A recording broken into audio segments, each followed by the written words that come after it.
Good morning everyone, Jamie here. Welcome back to my garden.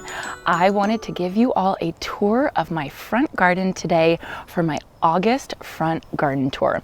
It is early morning. The sun has not even come up over the horizon yet. I am out here because it is so hot these days. I am trying to beat the heat, and that's kind of the story of my life right now.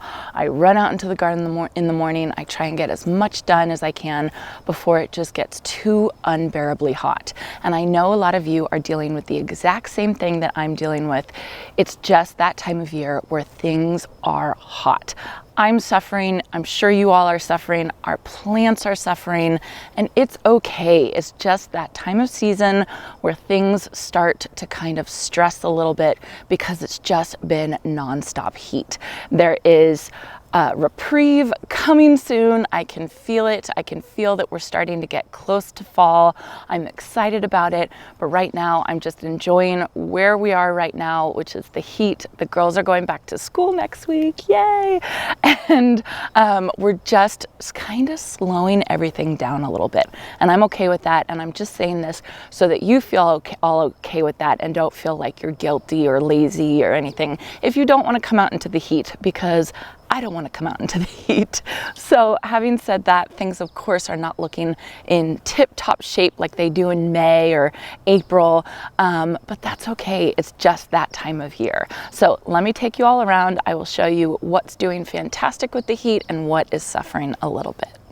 So I wanted to start up here in my gated garden bed because this is the garden bed that I worked on the most this month. And I think it's looking really, really beautiful. A couple things are not totally happy, but I think it's looking really nice. So specifically over here on this side, this garden bed was very busy, I'll say. There was a lot going on. And this month I decided I wanted to take everything out and I wanted to simplify. And I think it looks absolutely beautiful. And I think the biggest thing was taking out the dianthus that went right along this border. I think it kind of just opened the area up, and then putting this mass of white vinca right here. I am absolutely in love with it. Vinca is an annual that I often don't lean towards. I don't know why. I just kind of walk by it when I'm in the store, and I think it's because I'm not a huge fan of all the colors of it. I mean, they're pretty colors, but it's kind of like the dianthus. But then I saw this pure white. It doesn't even have the pink eye. It's just this pure white vinca, and I think it's gorgeous, and I love it, and it's beautiful, and I want more of it. Now, most of them are doing fantastic. It was a little bit difficult to get water to every single one without oversaturating the area. So a couple of them I can see that I kind of missed some watering, and that's okay. I feel like the other ones will kind of take over. So I think it's looking really beautiful. I have my Hydrangea Stein and my Mystic Spires Salvia right behind here. Those are two of my go-to plants, and I just think this combination is absolutely beautiful. I also cleaned up my Hydrangea Stein this month and also cleaned up my Mystic Spires Salvia and deadheaded it. So I really think it's looking gorgeous. Now, here's a sad story. Here's my Danica arbovitae. Yeah, it's not happy. And I think that this is just a really good example of why you probably shouldn't plant in the heat of summer. Usually I don't really worry about it. I just kind of cross my fingers and water a whole bunch, but I think that this would be so much happier if it didn't have massive heat as soon as I planted it. I mean, I planted it and then we had, you know, like a 10-day stretch of over 100 degrees, like 105 degrees. So that's okay. I'm just kind of babying it for a while. I'll see what happens. And if it dies, I'll just take that as, you know, I made a bet and I lost the bet, and that's okay. That's all right. I'll definitely replace that though. So then moving on here, you can see my limelight hydrangea. It's scorching just a little bit. Honestly, I don't mind. It's so worth it to me to have this and to have this plant right here. I'm okay with it scorching a little bit. They look so beautiful when they first come out. And I just love the structure of this plant here. I have to be okay with things not looking absolutely perfect. And my goal for this plant, my goal for this plant, and my goal for that one over there is that as they get older, they're only about 2 years old, as they get older and the root system develops more and more, I feel like they're going to be able to handle, the root system will be able to take up more water and then maybe prevent some of this scorching right here. So we'll see. It's a complete trial, you know, we'll just see. There's a lot of betting going on here, you can see. I do have my star jasmine here, and a couple months ago I was talking to you all about what an issue I was having with my star jasmine, and it was just suffering, and it still has some residual, so you could see right there, it still has some residual effects from it, but I have to say, treating it with iron and giving it more water was absolutely the key. I mean, I know you can't see because this huge vertigo, but there's actually a ton of new growth on this guy right there. You can kind of see that, and it's obviously so much happier than it was. So I think that that's the answer. I do have, like when I was planting that arborvitae right there, we ran into a redwood tree root. We had redwood trees here years and years and years ago. I've just heard about it from neighbors walking by, but there's still roots like everywhere. And I really have a feeling that those redwood tree roots are messing with the nutrient uptake of this area. And so I just think that I have to keep supplementing with soil acidifier and iron and just really watch this area because of those roots there, because I know they're still down there. So I'm really glad that's a success story. The star jasmine's looking so much better, and if it weren't for the scorching, the limelight hydrangea is actually looking a lot better as well. Here I have my super petunia blue skies. You can kind of see that. Now I have this one in my backyard as well, and it's in more shade in my backyard. This one gets a little bit more sun.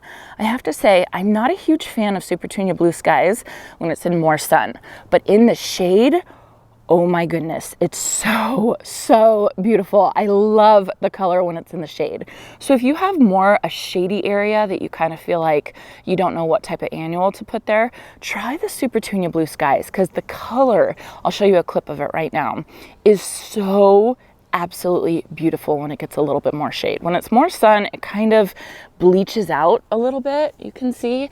It's still really pretty, but it's just not quite my favorite. It's not what I love. So that's okay. All right, moving over here. When I had my summer garden shape up week, which I am so happy I did, it was a ton of work, but totally worth it. I cut back my flowering maple. It definitely needed it. It needed to kind of be pruned up. I'm planning to prune it up. You can see that wire right there. I'm planning to prune it all the way up to my roof. I think it'll be so pretty and kind of like a wall.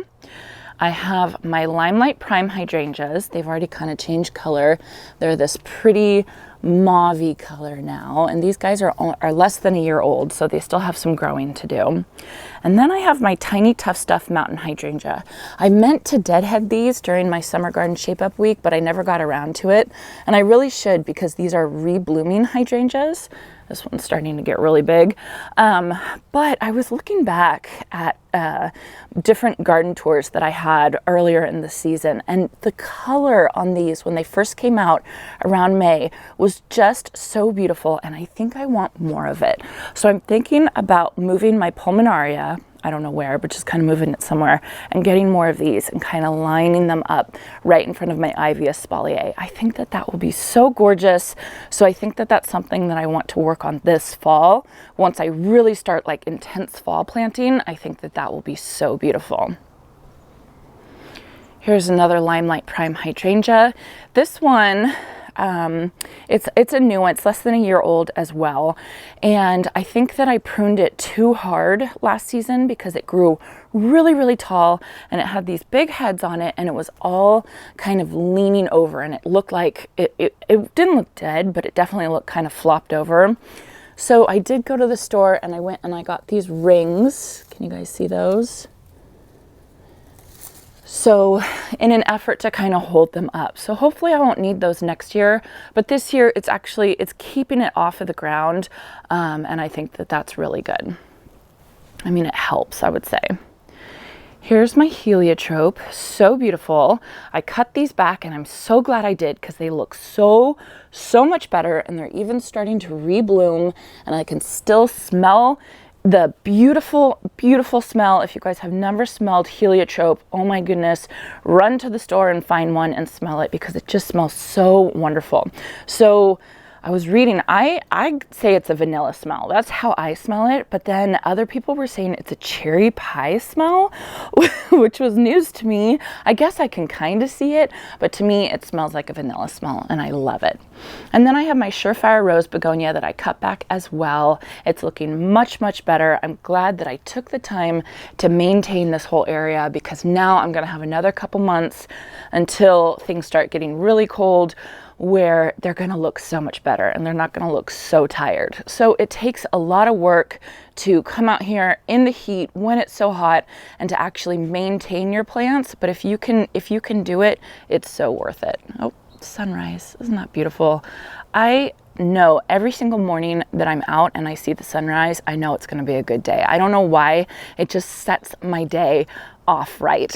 And if I could muster up the energy to get out here every single day for the sunrise, I would be a happy camper.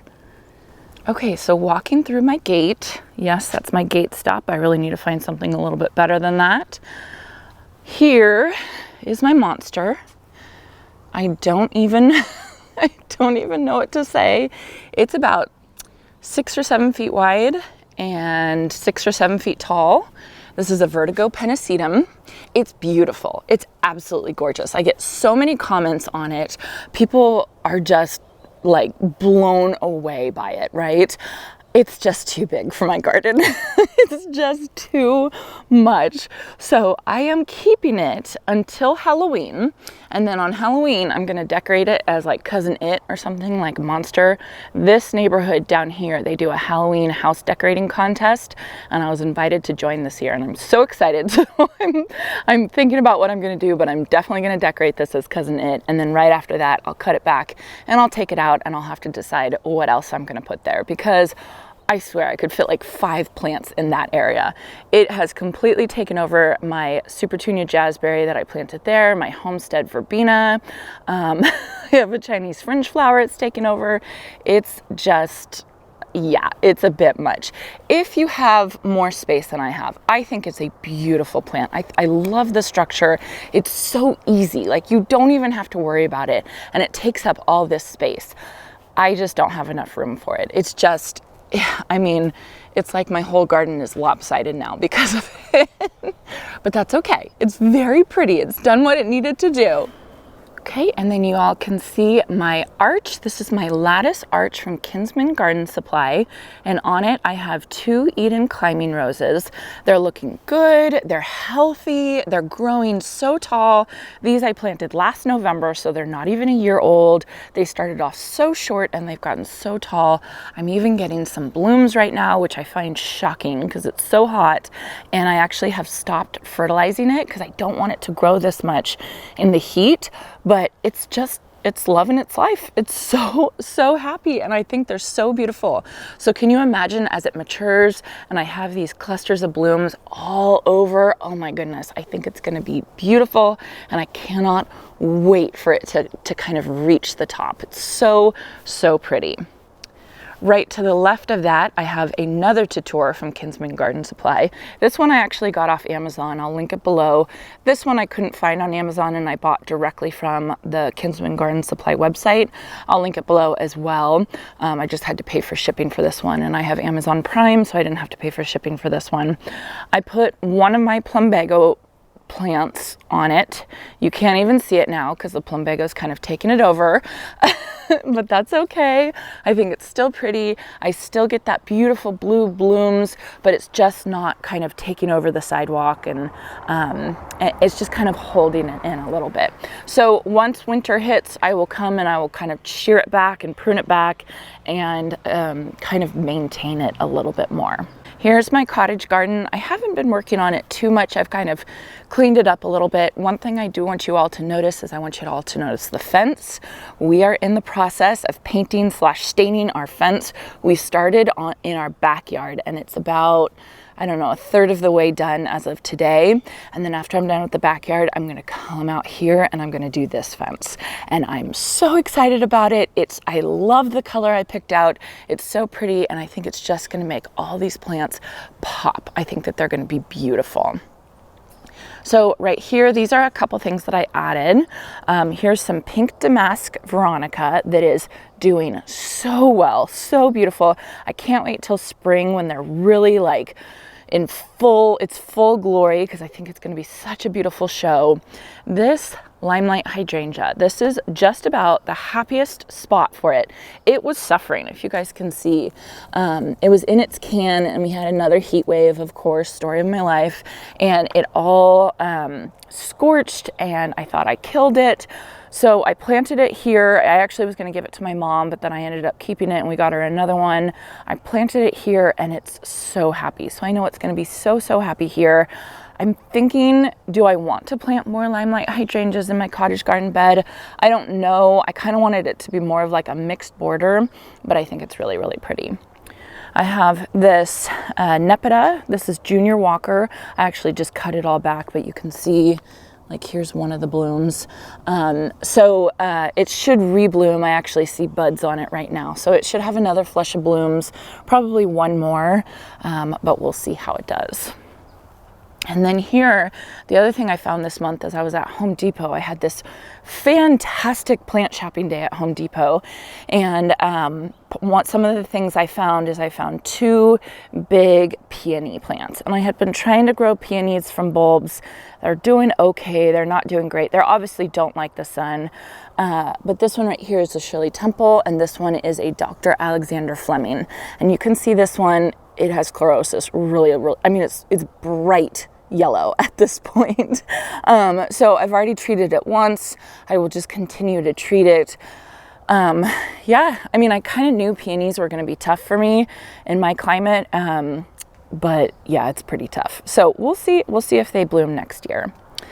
And then the fairy garden is kind of taken over by this coleus right here, which I actually find beautiful. I'm even letting it bloom just because I think it's really pretty, and I know the kids like it. The kids are still playing with this. So I think it's about time that we need to redo this for fall, a fall planting. Maybe I'll wait a little bit longer, but I think it's really pretty. Okay, then next I have my oak tree garden bed. It's doing really well. The oak tree has started losing some of its leaves, and so I'm gonna have to come in and I'm gonna have to rake away all the leaves to make it look nice again. I mean, it still looks nice. It still looks beautiful. I have my Naked Lady amaryllis that was a surprise. I knew I had them here. I knew I had some of them here, but I thought I took all the bulbs out, and then I didn't have anywhere near as much as I do this year. So they're obviously naturalizing and are super happy. I'll show you a clip right now of what they look like in full bloom. But right now they're kind of done. So I'll go back and I will cut those back. Right here, I have my Santa Barbara Salvia that's looking gorgeous. This plant is coming into its own this time of the year. This plant likes to bloom late summer, fall, and it just brings this beautiful pop of color at a time where a lot of other things are suffering. So this should start blooming purple very, very soon, and I think it's gorgeous. I'm excited about it. And then over here, look at my Liriope. Isn't that gorgeous? So I actually got these plants for the foliage, not even for the flowers, but they're just looking so pretty. They're just doing so well here. I want to get more of them because it's obviously a plant that's just super, super happy here. And then my sea lavender, or status, isn't that gorgeous? So pretty. Now my heuchera, a little scorched, not totally happy, but I think that it will thrive at a different time of year. So that's fine. You can see back here, I have my Plumbago espalier. I need to go back and I need to train it up, but I'm gonna wait until I paint over here because I'm gonna paint all the way to right here. So this whole area is gonna be dark. And I don't wanna train the Plumbago up before I paint because that will just be a pain. So yeah. oak tree garden bed, looking good. All right, and here's the main view of my house. So I live on a corner lot, and I actually think that this is the front of my house, or like the main view of my house, rather than right facing straight on. I just think this is so much of a prettier vista, and so I actually, whenever I plant things, I plant them with this being the front in mind.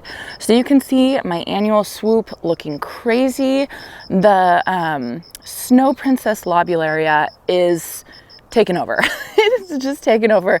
I feel like it's going to come back as it kind of cools down a little bit, but I think it's finally gotten so hot, and I actually think it's a little water stressed too. The jazzberry has just taken it over. So there's a Snow Princess lobularia in between these two jazzberries, and you can just see barely any remnants of it. So that's okay. I think it's really pretty. I expected stuff like that to happen. The jazzberry's looking gorgeous. The sweetheart lime, sweet Caroline, sweet potato vine is taking over. So I spent like an hour and a half cutting back this plant earlier this month. I was exhausted. It took so much out of me. It was part of my summer garden shape up, and it doesn't look like I did anything. I mean, it does not look like I did anything. So it's a wonderful plant. It's a beautiful plant, but I just think it's a sweet potato vine. It just kind of takes over a little too much. So I don't think that I will be putting it in my annual swoop next year, just because it's too much maintenance. It's just too much. Gorgeous, but just a little too much. And then over here, I have my road narrow sign, and I planted one seed of a purple hyacinth bean, and it's climbed up, and it's kind of taken over the sign. And it's so funny. I get so many neighbors laughing about this and commenting about this, and I love it. I think it's beautiful. Now, the only problem is it's totally inundated with aphids. Completely. You can kind of see, can you guys see that? I don't want to touch it because it's gross. I have sprayed it with water. I have actually sprayed it with Captain Jack's. Oh, good. I can see a ladybug. Good. I can't reach all the way up there, so I cannot get the whole plant clean at any point. So I get as far as I can with the water, with the hose, and with the spray, but I can't get all the way up to the top. And so then the aphids, they go down there, they reproduce, and then they come down here. So I'm just fighting it. It's okay. It's still looking good. It's nowhere near as many blooms as it was, but I don't really mind because this is an annual. So I will cut this back in a couple months and not worry about it. But at this point, the foliage that's going all the way up to the road narrow sign is looking beautiful. So I'm enjoying it while I can. Okay, I'm standing on my lawn now, and you're probably going to get some shadows of me. I apologize. So over here, I have my breath of heaven, this shrub right here. I have one here, and then I have one over there. Actually, I have three. I have one more right here. Looking gorgeous, beautiful, loving it. You can see down here, I have my Shasta daisies. So what I did is I planted another variety of Shasta daisies. These are Daisy May Shasta daisies that are blooming right now. And what it is it's a different bloom time. I have snow-capped Shasta daisies. Those are not in bloom right now. And my goal is to intermingle both varieties so that hopefully I have a longer bloom time of Shasta daisies, because I just love them. I just think they're so beautiful. This purple plant behind here is the sparkling amethyst verbena. Favorite plant. One of my favorites. This is another favorite, my Mystic Spires Salvia. This is about three 1-gallon plants. And as the season goes on, let me see if I can move. As the season goes on, it just gets bigger and bigger and bigger. And I don't care because I absolutely love it. And the bees love it. I don't know if you can see, but there's bees all over it already. It's absolutely beautiful. So I have a lot of color over here on my swoop and not much color back here. So what I did is I added a couple more jazzberries, Super Petunia Vista jazzberries. This one looks great. And look at this one. And I don't even know what happened. I didn't even pay attention to it. All of a sudden I came out here one day and it was dead. And I just thought, oh, okay, so I don't know if it's a watering issue. I have to go dig around a little bit in there, but it just absolutely died. It just died, and I'm not too worried about it. I'm not too concerned because, again, they're annuals. It's not like I was going to leave it there or anything like that. So, but this is my goal for next year. Next year, I want this whole area to be filled with color, just like my front annual swoop. So that's going to be something that I'm going to be thinking about this winter and thinking what I'm going to put in here just so that I can get a lot of color. I have another Santa Barbara Salvia right here. This one is white. The one in my oak tree garden bed is purple. So this will start blooming pretty soon. And then you can see the main color I have back here. This is my Summerific Hibiscus Candy Crush. Gorgeous, beautiful plant. I'm so glad I put it right there. I just love that plant. It just keeps going. That one, the Mystic Spire Salvia, gorgeous in the heat of summer. I mean, absolutely beautiful. It comes into its own. If you guys are having trouble with the heat and all your plants dying, get one of those and get one of those for sure. Okay, so another thing that I worked on during my summer garden shape up is I replaced some of my lemon coral sedum border, and I love it. I think it's so beautiful. It just needed to be replaced. It is normally an annual. It is sold as an annual, and I have planted it all along my border, and I've used it as a perennial just because of I live in zone 9B and it stays as an evergreen here. But I have noticed that it just starts to kind of start suffering after a while. It kind of spreads out. And then one of the things that I noticed that was happening is it starts spreading, and instead of staying in the soil where there's nutrients and water, it would start spreading over. You can kind of see the concrete is a little stained from it. It would start spreading over onto the concrete. And I think that that's what's going on with these as well. So I think what I have to do is I just have to invest, get a whole bunch of these and replace my whole border. And I think I just have to do that, you know, a couple times, every couple years, not a couple times, once every couple years. And I think it'll keep my lemon coral sedum border nice and fresh. I really like the lemon coral sedum border. I know I can do something else like a boxwood or something like that as kind of an edging, but I like the brightness. I was kind of going back and forth this year on whether I wanted to try something else, but I do like the brightness. It's kind of like a beacon of light up to my front door. So I do think I want to keep that. I think it's really pretty. I think I just have to keep replacing it. So coming back here, you can see my Super Beano Whiteout is of course looking gorgeous, beautiful. I did cut it back over here, and you can see it was not happy when I did that. It obviously got scorched. That's okay. Everything's gonna kind of get scorched. This Limelight Hydrangea, this guy looks so much better than that guy over there. And this guy actually gets more hot afternoon sun. I did treat this one with iron just like I treated that one. And this one bounced back so much better than that one did. So I do think the chlorosis is a huge issue on whether your hydrangeas are gonna scorch or not. So next year, I think I'm gonna be really good on putting the chelated iron on and just doing it on a regular schedule for my hydrangeas, because I think just here where I live, you just have to maintain them. They're not just plant and forget about it type of plants like the Mystic Spires or the Helen von Stein that do a little bit better in our area, but I don't care. I love them. I think that they're so gorgeous, and I think it's worth the work. Oh my God, a hummingbird.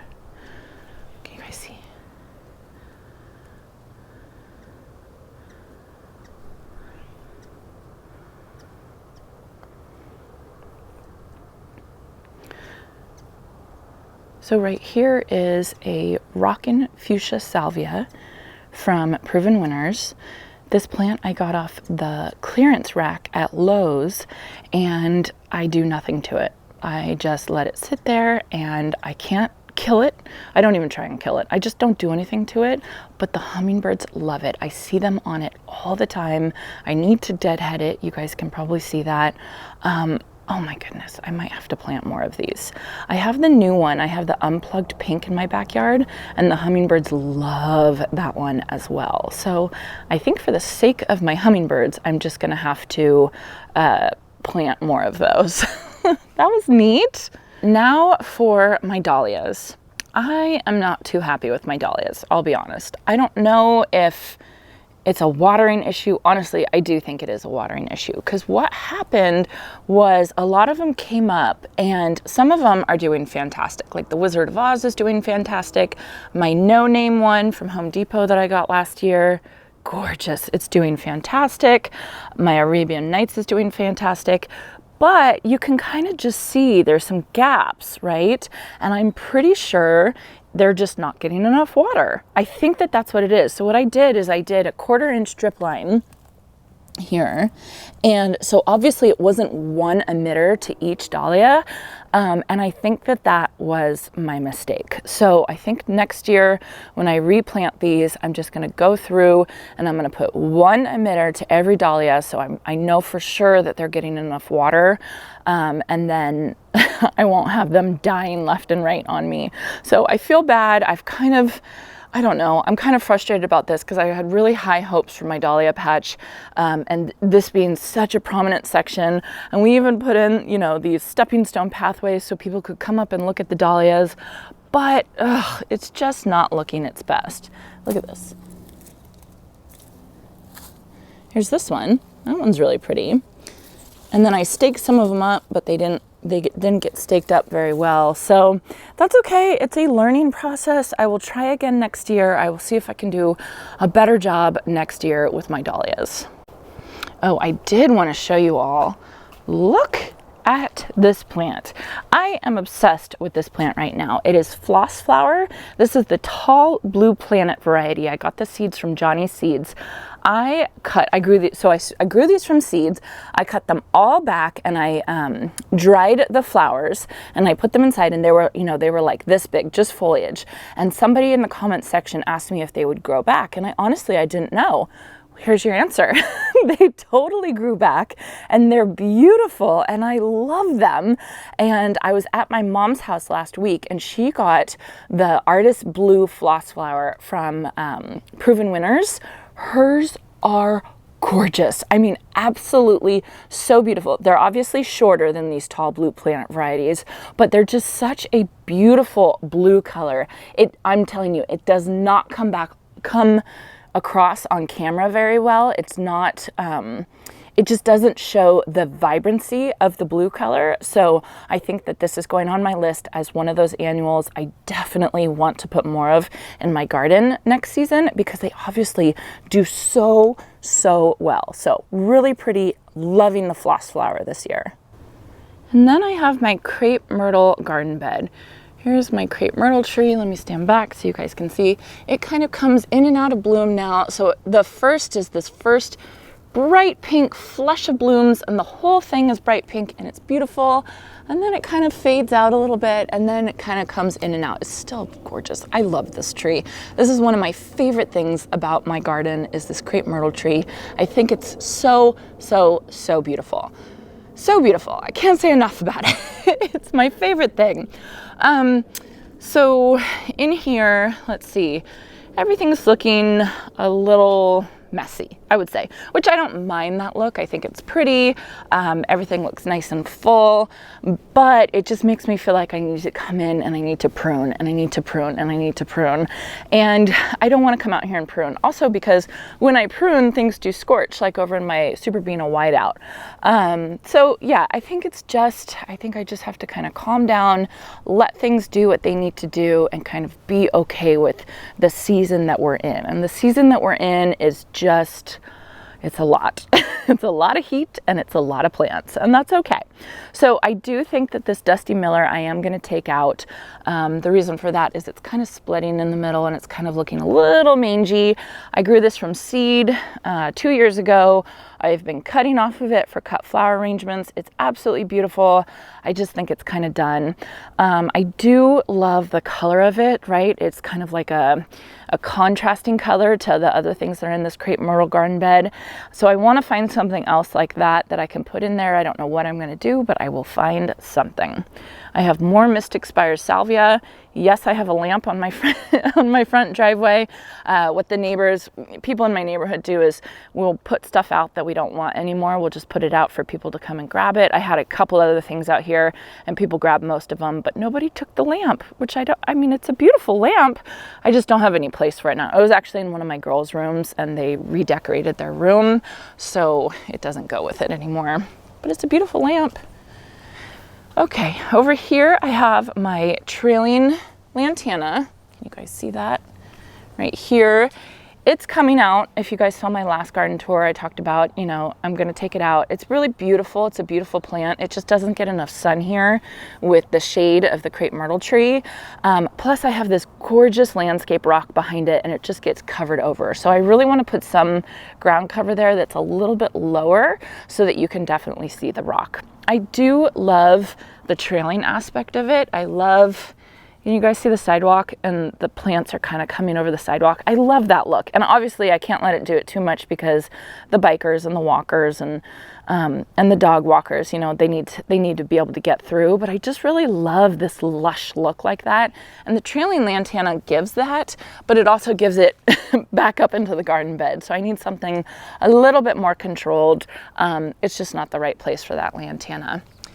So yeah, so everything's looking good. I have the lamium here, that's looking beautiful. I have my random cyclamen that come up throughout the year.